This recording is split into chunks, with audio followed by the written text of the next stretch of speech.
अदिति श्रीवास्तव, प्रवक्ता मनोविज्ञान, डाइट लखनऊ से डीएलएड के लिए एससीईआरटी द्वारा संचालित ऑनलाइन क्लासेस में सभी का स्वागत करते हैं।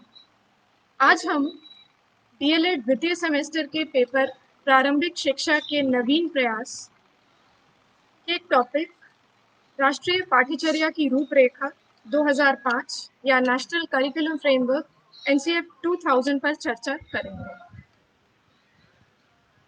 एनसीएफ 2005 एनसीईआरटी यानी national council of educational research and training द्वारा निर्मित एक नेशनल डॉक्यूमेंट या राष्ट्रीय दस्तावेज है। स्कूली शिक्षा के अंतर्गत पाठ्यचर्या एवं पाठ्य पुस्तकों की रूपरेखा तैयार करना, शिक्षण अधिगम, आकलन एवं व्यवस्थागत सुधार के बारे में इसमें बात की गई है। ये एनसीएफ 2000 जो डॉक्यूमेंट है उसका कवर पेज है। आज के व्याख्यान के उद्देश्य हैं पाठ्यचर्या एवं पाठ्य पुस्तक निर्माण की अवधारणा को समझना, ज्ञान को स्कूल के बाहर के जीवन से जोड़ने की आवश्यकता को समझना, शिक्षण अधिगम के विभिन्न आयामों की समझ विकसित करना तथा मूल्यांकन एवं आंकलन प्रणाली में सुधार की आवश्यकता को समझना।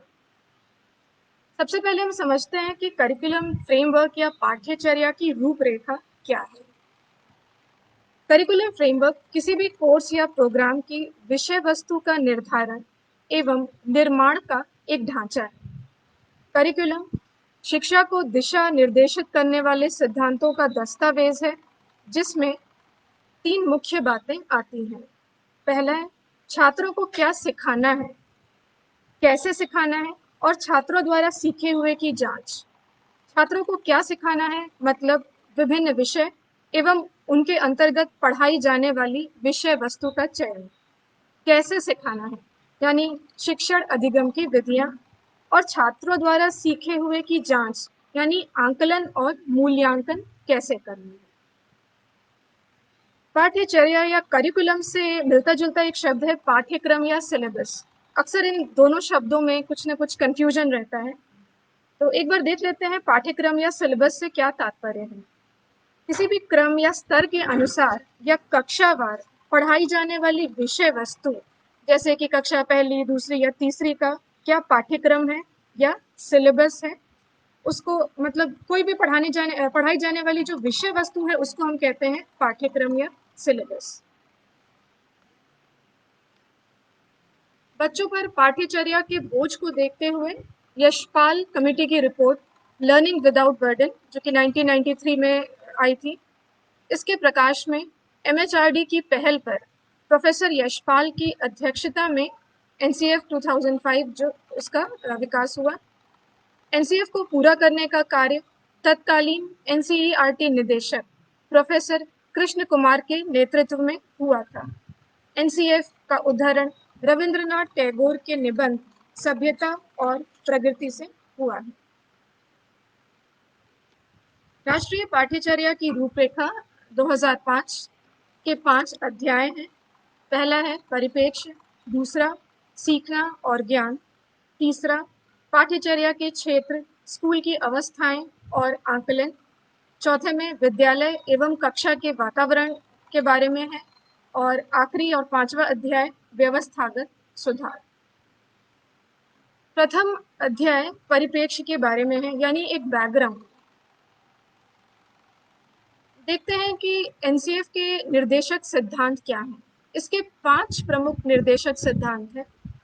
पहला है ज्ञान को स्कूल के बाहर के जीवन से जोड़ना। पढ़ाई जो है वो रटन प्रणाली से मुक्त हो, यानी जो ये रोट लर्निंग है उसको सुनिश्चित करना कि ये जो रोट लर्निंग है इससे मुक्त होकर है। पाठ्यचर्या का इस तरह संवर्धन कि वह बच्चों को चहुमुखी विकास के अवसर प्रदान कराए, जिससे कि जो पढ़ाई है वो सिर्फ एक टेक्स्ट बुक सेंटर्ड ना रह जाए। परीक्षा को अपेक्षाकृत थोड़ा लचीला बनाना और कक्षा की गतिविधियों से जोड़ना। और इसका आखिरी निर्देशक सिद्धांत है एक ऐसे अधिभावी पहचान का विकास जिसमें प्रजातांत्रिक राज्य व्यवस्था के अंतर्गत राष्ट्रीय चिंताएं समाहित हो। पहले अध्याय के कुछ मुख्य अंश हैं।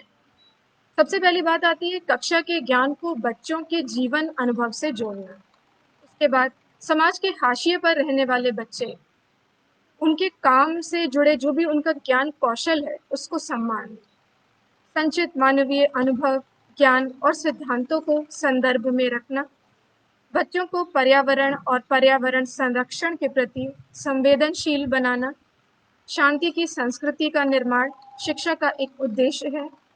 शिक्षा का जो सामाजिक और सामाजिक सांस्कृतिक संदर्भ है उसको समझने की आवश्यकता है और समावेशी शिक्षा।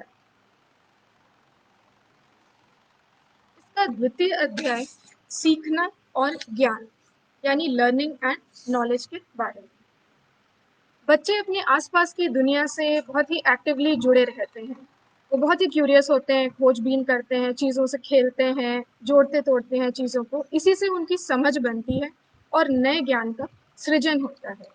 तो जब हम लर्निंग और नॉलेज की बात करते हैं तो इस अध्याय के अंतर्गत कुछ बिंदु आते हैं, जिसमें से कि पहला है सक्रिय विद्यार्थी की प्राथमिकता, यानी कि जो लर्नर्स है उनका एक्टिव पार्टिसिपेशन बहुत ज़रूरी है। एजुकेशन को चाइल्ड सेंटर्ड बनाने की ज़रूरत है।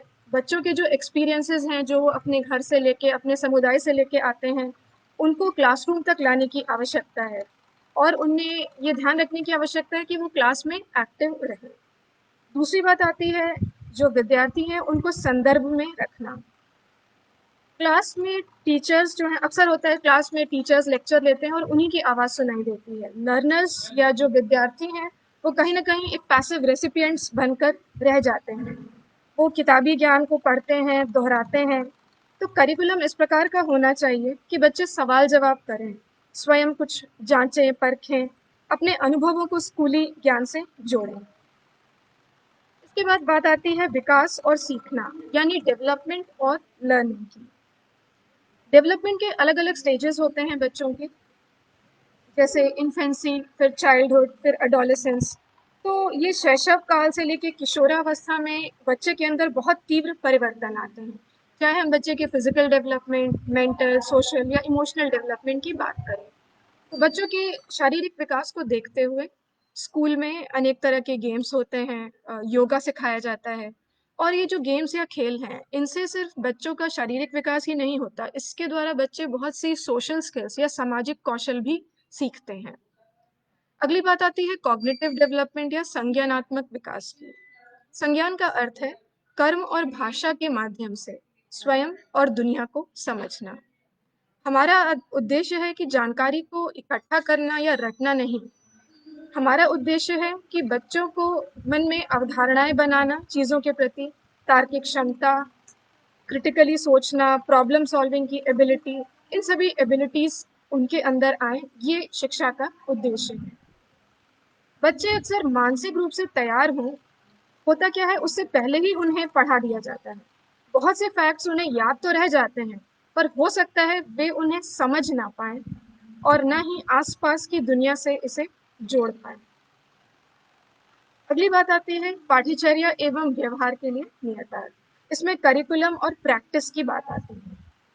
हमेशा से कहा जाता है कि टीचिंग जो है वो नॉलेज कंस्ट्रक्शन के लिए होनी चाहिए, ना कि सिर्फ इंफॉर्मेशन को शेयर करने के लिए, इंफॉर्मेशन को ट्रांसफर करने के लिए। एक उदाहरण द्वारा इसे समझते हैं। हम बच्चों को हमेशा सवालों का जवाब देने के लिए कहते हैं, कभी इसका उल्टा भी करके देखा जा सकता है। उदाहरण के लिए अगर बच्चों को यह जवाब दिया जाए कि वह लाल थी या वह लाल था, और उनसे कहा जाए कि इस पर किस प्रकार के प्रश्न बन सकते हैं। अब प्रश्न है कि वह लाल था या वह लाल थी। हो सकता है बच्चे कुछ इस प्रकार के प्रश्नों के साथ सामने आए। फूल का रंग क्या था? वह अचानक ट्रैफिक लाइट के पास क्यों रुकी? तुमने पत्र को उस बक्से में क्यों डाला? तो अगर हम सोचें तो इन सभी का जवाब कहीं ना कहीं होगा कि वह लाल थी या वह लाल था।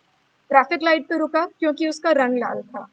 पत्र को उस बक्से में डाला क्योंकि वो पोस्ट बॉक्स था और उसका रंग जो है वो लाल था। तो क्लास में पूछताछ, एक्सप्लोर, प्रश्न पूछना, चर्चा, नए विचार, इन सभी की बहुत आवश्यकता है। उसके बाद अंतःक्रिया या इंटरैक्शन की बहुत इम्पोर्टेंस है। बच्चे वातावरण, प्रकृति, अन्य चीज़ों के साथ अन्य लोगों से मिलते हैं, उनकी संगत में बातचीत करते हैं, संपर्क करते हैं और इस प्रकार से बच्चे बहुत कुछ सीखते भी हैं। क्लासरूम में भी ग्रुप वर्क, प्रोजेक्ट्स, एक्टिविटीज़ इस तरह के कार्य दिए जा सकते हैं जिससे कि बच्चे समूह में काम करना सीखें, जिम्मेदारी लेना सीखें, उनमें सोशल स्किल्स डेवलप हों। साथ ही साथ बच्चों को सीखने के अनुभव देना बहुत ज़रूरी है। शिक्षा का एम सिर्फ यही नहीं उद्देश्य होना चाहिए कि एग्जाम में पास होना, बल्कि इसका उद्देश्य है अर्थपूर्ण सीखना। शिक्षा इस प्रकार की ना हो कि वो क्विज कल्चर को प्रमोट करे, जिसमें कि तुरंत ही सही जवाब देना होता है। ज़रूरी है स्टूडेंट्स की गहरी और मीनिंगफुल लर्निंग हो, यानी कि तथ्य केंद्रित ज्ञान ना हो। अगली बात आती है ज्ञान एवं समझ या नॉलेज एंड अंडरस्टैंडिंग।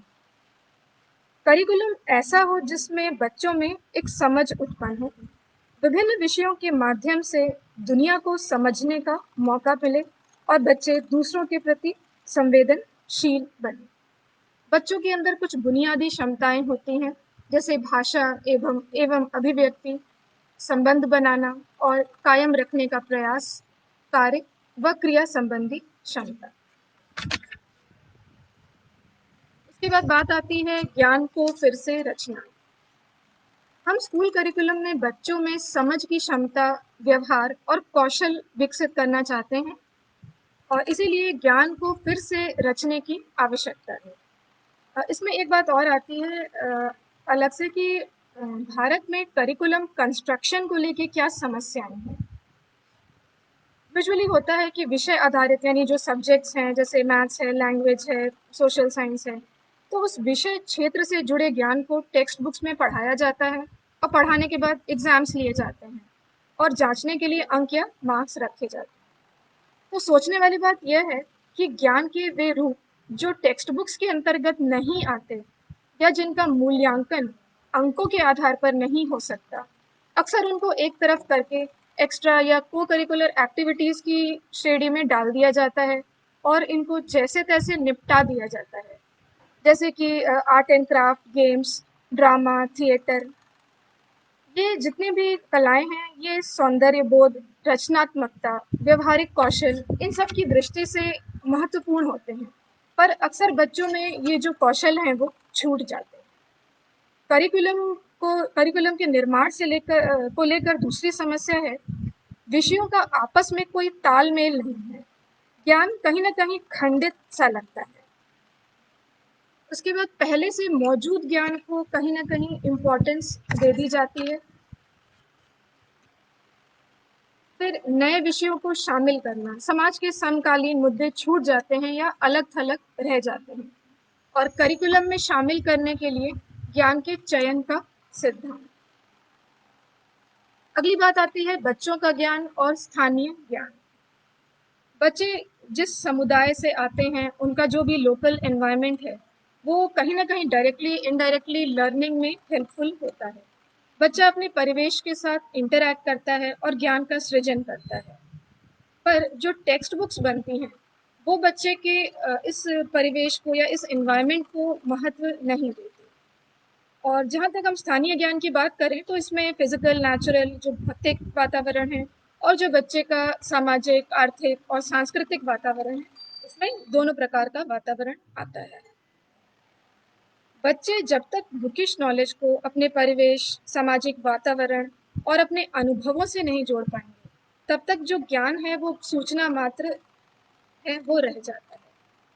उदाहरण के लिए देखें तो बच्चे रोज ही अपने आसपास पेड़ पौधे, फल, चिड़िया, पेड़ पत्ते ये सारी चीज़ें देखते हैं, मौसम का बदलना, दिन रात के प्राकृतिक चित्र, पर हम टेक्स्ट बुक्स में कुछ निश्चित शब्दों और कह लें कि पिक्चर्स की मदद लेते हैं। एक उदाहरण के तौर पे यदि कोई टीचर एक कॉन्सेप्ट समझा रही है सजीव और निर्जीव के बारे में या लिविंग और नॉन लिविंग थिंग्स, बच्चे आसपास मैदान में जाकर देख सकते हैं और फिर स्वयं अपने अनुभवों से एक सूची बना सकते हैं। जैसे कि गांव का एक बच्चा हो सकता है निर्जीव वस्तुओं की लिस्ट में घोंसला, मधुमक्खी का छत्ता या उसकी माँ के द्वारा पहने हुए गहने, उनको भी हो सकता है वो अपनी लिस्ट में जोड़ सकता है। बजाय वही कि सिर्फ वही उदाहरण जो कि किताबों में दिए गए हैं। यानी स्थानीय चीज़ें नेचुरल लर्निंग का एक अच्छा सोर्स होती हैं। फिर हम बात करें बच्चों के सोशियो कल्चरल एनवायरनमेंट की। समुदायों का सांस्कृतिक स्रोत, गाने, नाच, लोक कथाएं, लोकगीत और लोक कलाएं, ये सभी बच्चों की लर्निंग में हेल्पफुल होती हैं। स्कूली ज्ञान और समुदाय, यानी कि जो कम्युनिटी, बच्चा जिस भी कम्युनिटी को बिलोंग करता है, जो समुदाय के कुछ अनुभव या एक्सपीरियंसेस होते हैं, उन्हें क्लासरूम तक लाया जा सकता है। जैसे कि सिविक्स की क्लास में ग्राम पंचायत को स्कूल में बुलाकर उनसे कहा जा सकता है कि वो अपने कार्यों के बारे में बताएं। किसान जो कि खेती करते हैं, हो सकता है वो मिट्टी के प्रकार के बारे में और खेती के प्रकार के बारे में बच्चों को आकर उनसे परिचित करा सकते हैं। किसी कुम्हार को, लकड़ी कारपेंटर को, इन सभी को कभी ना कभी समय के अनुसार, चूंकि बच्चे इन सब के बीच रहते हैं, तो इसलिए इनको स्कूली ज्ञान से सामुदायिक ज्ञान को जोड़ा जा सकता है। तृतीय अध्याय, पाठ्यचर्या के क्षेत्र, स्कूल की अवस्थाएं और आंकलन, यानी curricular areas, school stages and assessment. पाठ्यचर्या के मुख्य क्षेत्रों के बारे में एनसीएफ में बात की गई है, जिसमें भाषा, गणित, विज्ञान, सामाजिक विज्ञान, कला शिक्षा, स्वास्थ्य और शारीरिक शिक्षा, काम और शिक्षा एवं शांति के लिए शिक्षा, इसके बारे में बात की गई। इसको हम थोड़ा सा इसके बारे में चर्चा करते हैं आगे। भाषा की बात करें तो हम मातृभाषा बहुत महत्वपूर्ण है एक बच्चे के जीवन में, क्योंकि ये बच्चे की बुनियादी भाषा एक क्षमता होती है। बच्चा मातृभाषा में आसानी से सीखता है। भाषा का व्यक्ति के विचारों और उसकी आइडेंटिटी से गहरा संबंध होता है, और भाषा ही है जो कहीं ना कहीं एक बच्चे या किसी भी व्यक्ति की आवाज़ या वॉइस। भाषा के द्वारा विचारों का आदान प्रदान होता है। भाषा सोचने, महसूस करने और चीज़ों से जुड़ाव के रूप में माध्यम का काम करती है। तो स्कूल में स्पेशली अगर देखा जाए तो प्राइमरी लेवल पे शिक्षण का जो माध्यम है वो मातृभाषा होना चाहिए। और भाषा शिक्षण से मतलब केवल भाषा की कक्षा तक ही सीमित नहीं है। जैसे गणित है, विज्ञान है, सामाजिक विज्ञान है, उन सब की भी अपनी एक अलग भाषा होती है, अपनी एक अलग शब्दावली, अवधारणाएं होती हैं। इसके अलावा कविता, कहानी, गीत, नाटक के माध्यम से भी बच्चे अपनी सांस्कृतिक धरोहर से जुड़े रहते हैं। इन सब के माध्यम से भी बच्चे व्याकरण सीख सकते हैं। द्वितीय भाषा सीखना, अंग्रेजी चूंकि एक ग्लोबल लैंग्वेज है, इसलिए इसको सीखने की आवश्यकता बढ़ती जा रही है। बच्चों को भाषा सीखने में जो सहायक जो सामग्रियाँ हो सकती हैं, किताबें हैं, मैगजीन्स हैं, जो लाइब्रेरीज़ हैं, उनको और ज़्यादा एनरिच किया जा सकता है। ऑडियो विजुअल एड्स हैं, उनकी सहायता से भी बच्चों को पढ़ाया जा सकता है। पढ़ना लिखना सीखने में एक मुख्य बात आती है, कुछ ऐसे कौशल हैं जिनको हम शॉर्ट में कहते हैं LSRW, या listening, speaking, reading and writing skills. Listening की बात करें, सबसे पहले जब हम भाषा की बात करते हैं, जब तक हमें इनपुट नहीं मिलेगा तब तक आउटपुट नहीं मिल पाता। बच्चा जब सुनेगा, उसे एक्सपोजर मिलेगा अलग अलग चीज़ों का, तब जाके वो बोलेगा। जैसे बच्चे घर में सबसे पहले सुनते हैं लोगों को बोलते हुए, फिर वो बोलना सीखते हैं। उसके बाद वैसे ही रीडिंग से संबंध है राइटिंग का। तो स्कूल में, क्लासरूम में बच्चों को कविता, कहानी और गीत सुनने के अवसर दें। उनसे उनके अनुभव, पसंद, नापसंद, खेल, तीज, त्योहार, इन सब के बारे में चर्चा अगर की जाए, तो बच्चे ये सब अगर सुने, तो ये सब उनको बोलने के अगर अवसर मिले, तो उनमें भाषाई विकास अच्छे से होता है। उसके बाद भाषा सीखने सिखाने के क्रम की बात करें तो रीडिंग, बच्चों को रीडिंग मटेरियल प्रोवाइड किया जाए। टेक्स्ट बुक्स के अलावा भी एक कल्चर ऑफ रीडिंग उसको डेवलप करने की आवश्यकता है, ताकि बच्चे पर्सनल रीडिंग के लिए मोटिवेट। उसके अलावा बच्चों को लिखने के लिए कुछ भी कहानी है या निबंध है या क्रिएटिव राइटिंग, इस तरह के एक्सरसाइजेस दिए जा सकते हैं। अगली बात आती है गणित की। गणित शिक्षा का मुख्य उद्देश्य है गणितीय सोच और क्षमताओं का विकास करना। गणित को बच्चों के जीवन में इसका भी महत्व है, क्योंकि बच्चों में संख्याओं की समझ बहुत आवश्यक है, क्योंकि पैसों का लेन देन, समय देखना, मापन, मात्रा, आंकड़ों का महत्व, तो ये आवश्यक है कि बच्चे गणित से न डरें।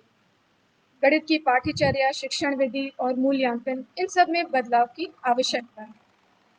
विज्ञान, बच्चों में साइंटिफिक एक टेम्परामेंट लाना बहुत ज़रूरी है, क्योंकि बच्चे अपने जैविक और भौतिक वातावरण को देखते हैं, समझने की कोशिश करते हैं। इसको एक उदाहरण से समझ सकते हैं। विद्यार्थी कौन सा जीव विज्ञान जानते हैं? मान लीजिए ग्रामीण और आदिवासी पृष्ठभूमि की बच्ची है। वो अपने दैनिक अनुभव में जंगल, पेड़ पौधे, खेत, बकरी चराना, भाई के साथ जाना, पैदल चलकर स्कूल जाती है, तो रास्ते में कहीं ना कहीं बहुत सी चीज़ें उसे दिखती हैं और वो उनका अनुभव करती है। उसे पता होता है कि किस पौधे से क्या भोजन, दवाई, ईंधन, या किस प्रकार से पौधे का कौन सा भाग है, किस तरह से क्या उसका उपयोग किया जा सकता है। वह शायद पेड़ पौधों के आधार पर मौसमी बदलाव को भी बता सकती है। आसपास के वृक्षों की पहचान या जानकारी उसे शायद अपने बायोलॉजी टीचर से ज़्यादा होगी। फिर भी टीचर का यह मानना है कि बच्ची एक कमज़ोर विद्यार्थी है।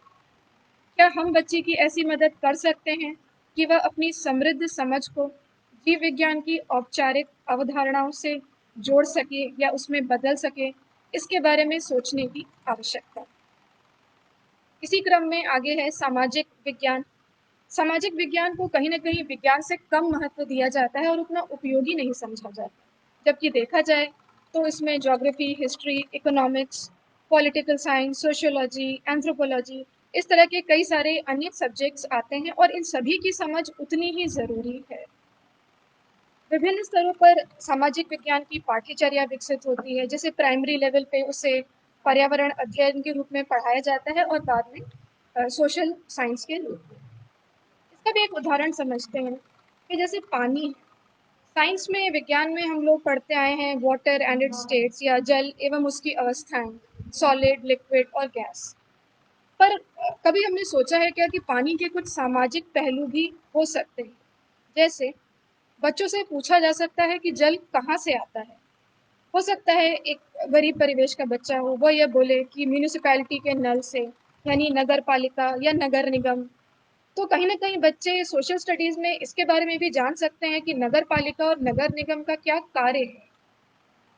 उसके बाद अगर प्रश्न किया जाए कि घर में पानी कौन भर के लाता है, अधिकतर केसेस में देखा जाए तो घर में कोई बड़ा व्यक्ति है, जैसे मदर है या कोई बड़ी बहन है। अक्सर पानी भरने की, अगर आप देखिए खुद अपने आसपास देखिए, जो लाइन लगी रहती है, अक्सर आपको वहाँ महिलाएं या लड़कियां ही दिखेंगी। तो यहाँ बात आती है लेबर के जेंडर डिवीजन की, यानी श्रम का जेंडर विभाजन। फिर हम बात करें स्वच्छ जल क्यों आवश्यक है, तो इसमें स्वास्थ्य है, जल से उत्पन्न बीमारियां हैं, इन सब के बारे में बात की जा सकती है। तो हमने देखा कि कैसे सामाजिक विज्ञान भी उतना ही आवश्यक है जितना कि अन्य विषय। कला शिक्षा यानी आर्ट एजुकेशन, इसमें विजुअल और परफॉर्मिंग आर्ट्स यानी दृश्य और प्रदर्शन कला आते हैं। हमारे एजुकेशन सिस्टम में आर्ट्स को कहीं ना कहीं एक हॉबी या मनोरंजक गतिविधि के रूप में देखा जाता है। स्कूल में अक्सर प्रोग्राम्स और फंक्शंस होते हैं, स्कूल इंस्पेक्शन होते हैं, और ये जो कला है वो प्रदर्शन की वस्तु बनकर रह जाती है। स्कूल में आर्ट्स को उतनी इम्पोर्टेंस नहीं मिलती, कला की समझ जो है वो विकसित नहीं हो पाती। नॉर्मली स्कूल्स में कला को नाच, गाना, नाटक, इन सब से जोड़ा जाता है, पर इसके पीछे के उद्देश्य, इसकी प्रक्रिया पर ध्यान नहीं दिया जाता।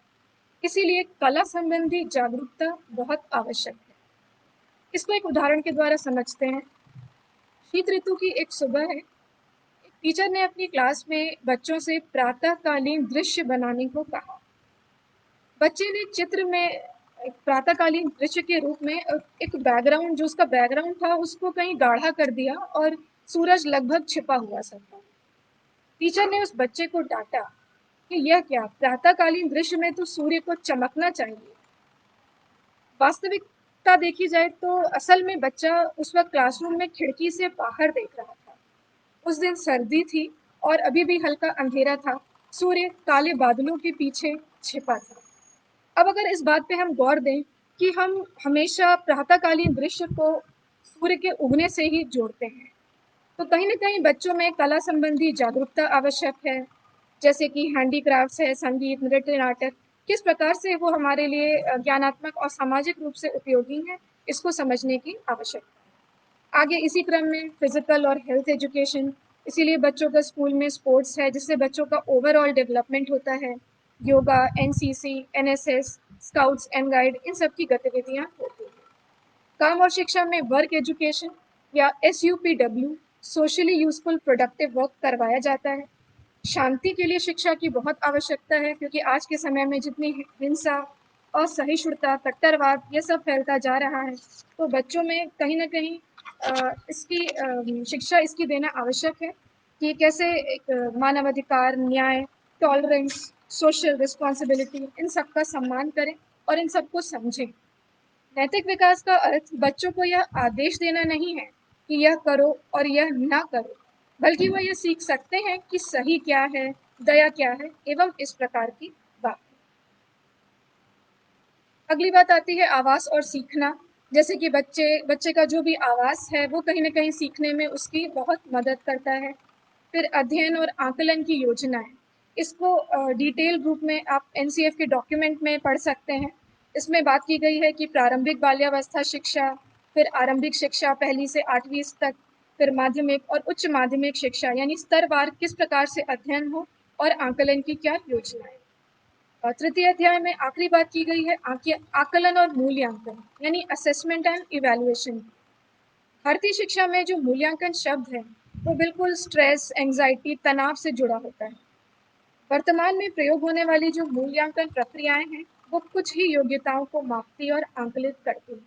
इसीलिए CCE यानी कंटिन्यूअस एंड कॉम्प्रिहेंसिव इवैल्यूएशन की बात सामने आती है, और फॉर्मेटिव एंड समेटिव असेसमेंट की हम बात करते हैं। एग्जाम्स की बात करें तो यूजुअली टेक्स्ट बुक्स है, उसमें क्या है, उसको याद करने की क्षमता का परीक्षण किया जाता है एग्जाम्स में। तो प्रश्न सिर्फ ऑब्जेक्टिव ही नहीं, इस तरह के ओपन एंडेड क्वेश्चंस होने चाहिए, और कहीं ना कहीं छात्रों का क्वालिटेटिव असेसमेंट होना बहुत ज़रूरी है। जब हम एग्जाम्स की बात करते हैं तो स्पर्धा या कंपटीशन की भी बात आती है। तो स्पर्धा ज़रूरी क्या है कि सिर्फ बाह्य प्रेरणा ही ना मिले बच्चे, बल्कि बच्चों को इंटरनल मोटिवेशन भी मिले सीखने के लिए। बच्चों को शुरू से ही पहली, दूसरी, तीसरी ये रैंक आई, इस ग्रेड्स में बांटा हमने, इन सब के नेगेटिव इफेक्ट्स भी हो सकते हैं। फिर बच्चों को स्व आकलन, सेल्फ असेसमेंट और फीडबैक के लिए भी प्रेरित किया जा सकता है। इसके अलावा लर्निंग के रिजल्ट्स ही सिर्फ इम्पोर्टेंट नहीं है, लर्निंग एक्सपीरियंसेस का भी मूल्यांकन होना बहुत ज़रूरी है। तो विभिन्न स्तरों पर अलग अलग प्रकार से आकलन हो सकता है, जैसे मौखिक परीक्षाएं, लिखित परीक्षाएं, ऑब्जर्वेशन, छोटी परीक्षाएं, और आगे हायर लेवल पे जाके जैसे बोर्ड एग्जाम्स हैं, प्रोजेक्ट वर्क है, और इस प्रकार से अन्य का। चौथा अध्याय बात करता है विद्यालय एवं कक्षा का वातावरण। इसमें क्लास के और स्कूल के भौतिक वातावरण की बात आती है, क्योंकि भौतिक वातावरण जो है वो लर्निंग को बहुत प्रभावित करता है। कि अगर टीचर चाहे तो कक्षा में बच्चों को छोटे समूह में बैठा सकता है, बड़े घेरे में बैठकर कहानी सिखा सकता है। क्लास में कुर्सी, मेज या दरियों की व्यवस्था को बदलना बहुत ज़रूरी है। पर अक्सर होता क्या है, अधिकांश विद्यालयों में भारी लोहे की बेंचें और टेबल्स होती हैं, एक कतार में लगाई जाती हैं। और होता क्या है, ये शिक्षक और ब्लैक बोर्ड केंद्रित सीखने की प्रणाली को बढ़ावा देती है। इसलिए स्कूल और कक्षाओं के स्थान का अधिकतम उपयोग शिक्षा के संसाधनों के रूप में किया जाना चाहिए। इसके बाद बात आती है सभी बच्चों की भागीदारी। इसमें हम समावेशी शिक्षा की भी बात करते हैं, यानी समाज के वर्ग के हर प्रकार के बच्चे, जो कितनी भी हम देखते हैं कि समाज में बहुत बड़ी हमारी सोशल डाइवर्सिटी है, उसमें ऐसे भी बच्चे आते हैं जो विशेष आवश्यकता वाले बच्चे हैं। तो सभी बच्चों की भागीदारी जो है वो बहुत ही ज़्यादा महत्वपूर्ण है, सभी बच्चों के क्योंकि अपने अधिकार हैं।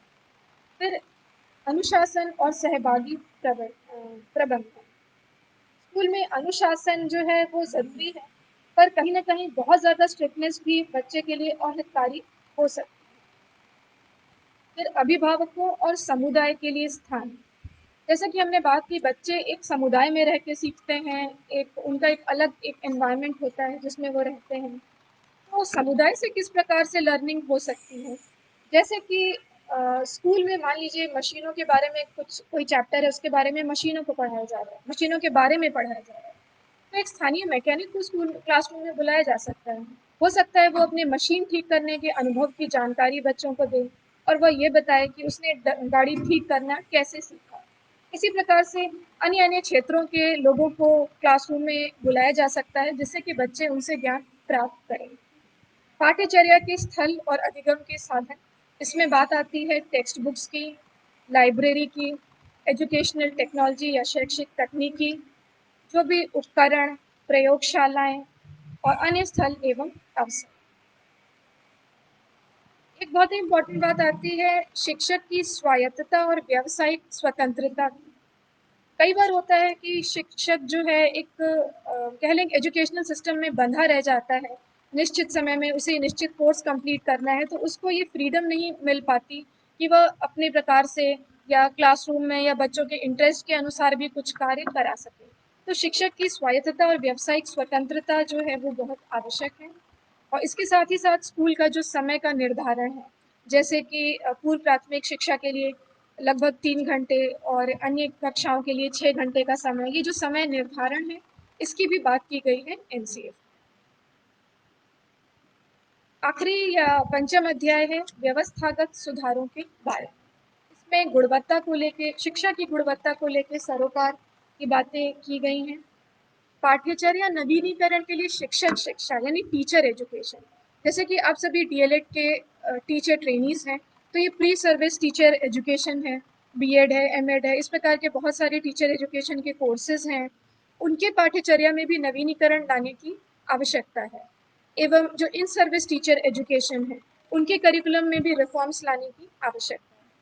परीक्षा में सुधार, जैसे हमने पहले बात की कि परीक्षा कहीं ना कहीं एक तनाव और एक स्ट्रेस का कारण बनकर रह जाता है बच्चों के लिए, तो परीक्षागत में जो व्यवस्थाएं हैं उनमें सुधार लाना बहुत आवश्यक है।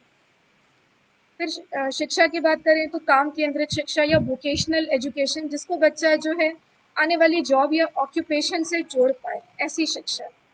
विचार और व्यवहार में नवाचार, हम इनोवेशन की बात करते हैं तो इनोवेटिव थॉट्स, सिर्फ थॉट्स ही नहीं, जो प्रैक्टिसेस हैं उनमें भी इनोवेशंस लाने की ज़रूरत है। चाहे करिकुलम में लेके इनोवेशंस हो, चाहे टीचिंग और लर्निंग में इनोवेशंस हो। और इसमें आखिरी बात की गई है नई साझेदारियाँ। कभी हम बात करते हैं पब्लिक प्राइवेट पार्टनरशिप की, मतलब बहुत सारे एनजीओज हो सकते हैं जो कि शिक्षा के क्षेत्र में काम करते हैं, तो ये स्कूल एजुकेशन में स्कूल को सुदृढ़ बनाने में काम, एनजीओज हैं इस प्रकार की जो नॉन गवर्नमेंट ऑर्गेनाइजेशंस हैं वो कार्य कर सकते हैं। इसीलिए व्यवस्थागत सुधार की बात करें तो नई साझेदारियों को भी समझने की आवश्यकता है। तो अंत में अगर हम देखें तो पाठ्यचर्या की ये रूपरेखा यानी एनसीएफ 2005 यह मुख्य रूप से बच्चों की शिक्षा के लिए क्या उपयोगी है, उन्हें क्या पढ़ाया जाए और कैसे पढ़ाया जाए, इसके संबंध में एक बृहद दृष्टिकोण प्रस्तुत करती है। इसीलिए ये जो डॉक्यूमेंट है एनसीएफ, वो हम सभी को समझना, स्पेशली जो शिक्षा के क्षेत्र से जुड़े लोग हैं उन सभी के लिए इसको समझना बहुत आवश्यक है।